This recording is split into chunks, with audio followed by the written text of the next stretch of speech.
सगळ्यात पहिले तर गुड मॉर्निंग सगळ्यांना. आता मामाच्या घरी असल्यावरती कामं तर काही राहती नाही. त्याच्यामुळं ना सकाळ-सकाळी मी टाईमपासच केला. इथं शिवांशचे खेळणे बघत होते. त्यात मला एक लबुबू डॉल भेटली.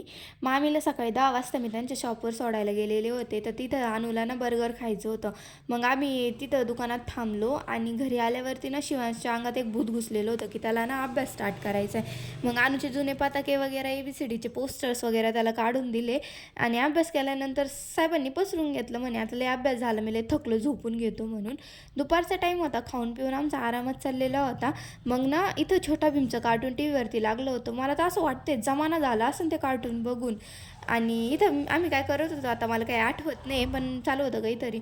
आणि विराट कोहलींची एक रेसिपी आम्ही फॉलो केली होती. टेस्टी लागलं ते, पण अनुला पण लई आवडली. माझी बहीण येणार होती हॉस्टेलवरची. मी आधी पण सांगितलेलं असं ब्लॉगमध्ये, बहुतेक ती हॉस्टेलला असती म्हणून. तर तिचीच वाट पाहणं चालू होतं. मग आम्ही आवरलं वगैरे. तर मी तिला आणायला गेले आणि ती आली. तर तिला माहीत नव्हतं, की म्हणजे नाही का यूट्यूबचं चॅनल स्टार्ट केलं मी.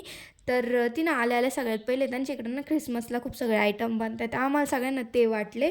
मग ती पण टीव्हीवरती व्लॉग बघत होती आणि मला चिडवत होती ती. म्हणजे असं नाही, की बहिणीने नवीन-नवीन स्टार्ट केलं थोडं नाही का ॲप्रिशिएट करावा. तर नाही, चिडवत होती मला ती. आणि मग ते झालं, चहा-पाण्याचा वेळ झाला आणि इथं बसल्या-बसल्या आम्ही अनुला चिडवत होतो.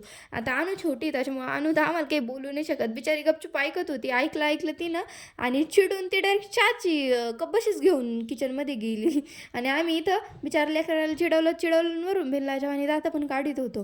संध्याकाळ तर इथंच झालेली होती. आता हॉस्टेलवरचं जेवण खाऊ माझ्या बहिणीला बोर झालेलं होतं. त्याच्यामुळे ती बोलली चल म्हणे बाहेर. आता मला माहीत होतं हिनं मला बाहेर नेलं म्हणजे माझा खर्चच करून आणणार चांगला. आणि तिला आता लय दिवसानंतर आहे ना गाडी तिनं हातात घेतली, त्याच्यामुळे हाऊस पण तिला लय वाटली. तिला म्हणलं नीट चालवण्यात दिशील म्हणलं नाल्यामध्ये पाडून.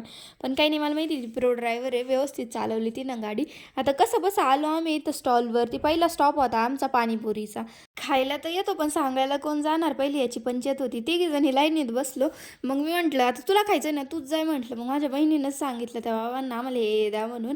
आता संध्याकाळ तर इथंच झालेली होती. आम्हाला आणि मामीला आणायला जायचं होतं. म्हणजे एका गाडीवर तर आम्ही तिघी होतो, पण बाबा आणि शिवांश ऑलरेडी पुढं आलेले होते. आता आल्या तर तो दिसला मला शिवांश, पण तो माझ्यासोबत बोला ना, कारण की ना त्याला ना फोनमध्ये कॅप्चर केलेलं नाही आवडत. मग 8च्या आसपास आम्ही घरी गेलो.